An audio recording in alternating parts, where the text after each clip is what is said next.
Hey guys, so I wanted to talk to you today about the scripture Zechariah 9:12, which says, "Return to your stronghold, O prisoners of hope, for I will restore double to you." Now, that word hope in Hebrew is the word tikva, which actually the connotation is that it's a cord or a rope that you get tangled up in.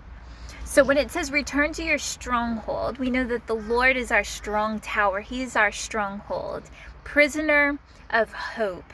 So basically what it's saying is that we can have hope and we can get wrapped up. We can be held captive by hope.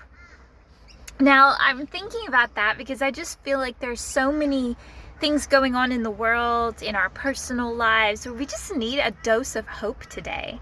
And, my husband told me a story that he heard from Kenneth Hagin, actually, about in World War II, there was this balloon that was being raised up off the ground. It was like going up into the sky, one of those big hot air balloon things you'd see in World War II.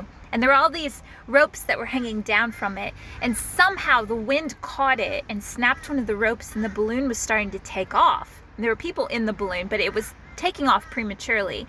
And there were all these people that were trying to grab the rope and pull the balloon back down. But people continued to just, as the wind blew and the balloon kept rising, people were falling, letting go of the rope and falling down to the ground. But there was one guy who held onto this rope.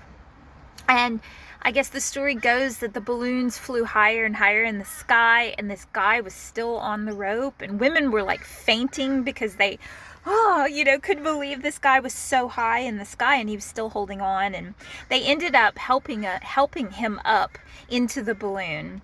And so when the balloon landed and all of the reporters came to interview him, they asked the guy, like, "Man, how on earth did you hold on for so long?" And the guy said, "Oh, I couldn't have held on. When I realized that I was about to let go, what I did was I took the rope and I tied it around my waist, and I wrapped it around my legs, and I wrapped it around my arms. And I wasn't holding on to the rope. The rope was holding on to me." That's what he said. And guys, that's the perfect picture of hope, right? Hebrews says that hope is the anchor for our souls. Hope anchors us. And it keeps our emotions in check. It keeps us down in the ground without being flown everywhere, taking off in the wind with the balloons, And so to be a prisoner of hope is to actually be held captive by hope. If that word tikva actually suggests a cord or a rope and being tied up in that, then I would say let's tie ourselves around hope, tie hope around us.